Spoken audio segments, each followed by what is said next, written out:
पाणी ना कधी पण कुठला प्राणी असो पक्षी असो काही असो जर असं काही झालं ना इन केस किंवा कोणी मारलं किंवा काही झालं त्याला इंजुरी झाली तर त्याला पाणी नाही पाजायचं कधीच. अरे बापरे, नाही प्लीज नाही, फार नाही प्यायला ना.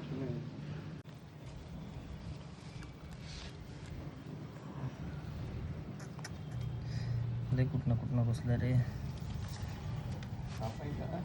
आहे का कात्री कर ना त्याच्यावर.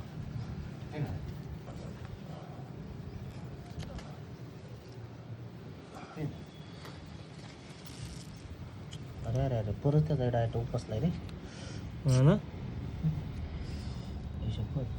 डेंजर झालाय.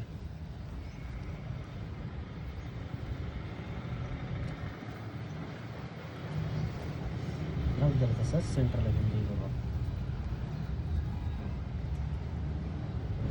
तर जय हिंद मित्रांनो, आता सध्या जस्ट मकर संक्रांत झाली आणि त्या सणानिमित्तानं भरपूर लोक नायलॉन मांजाचा वापर करतात. तर त्याच्यामध्ये भरपूर आपल्याला रेस्क्यू कॉल येतात, त्याच्यामध्ये काही पक्षी प्राणी किंवा माणसाला पण विजा होते. तर एक माणुसकीचं उत्तम उदाहरण त्या दादांनी फोन केला. पक्षीवरी झाडावर अडकला होता आणि त्याचा पर डॅमेज झालेला आहे. तर आपण त्याला वाचवायचा प्रयत्न करू आणि एखाद्या सणामध्ये सुख घेण्यापेक्षा आपल्यापासून कुणाला त्रास नाही झाला पाहिजे ह्याचा प्रयत्न करा, जेणेकरून अशा मुक्या प्राण्याला कुठं ना कुठं तरी माणुसकी दाखवा, जेणेकरून मांजाचा वापर टाळा.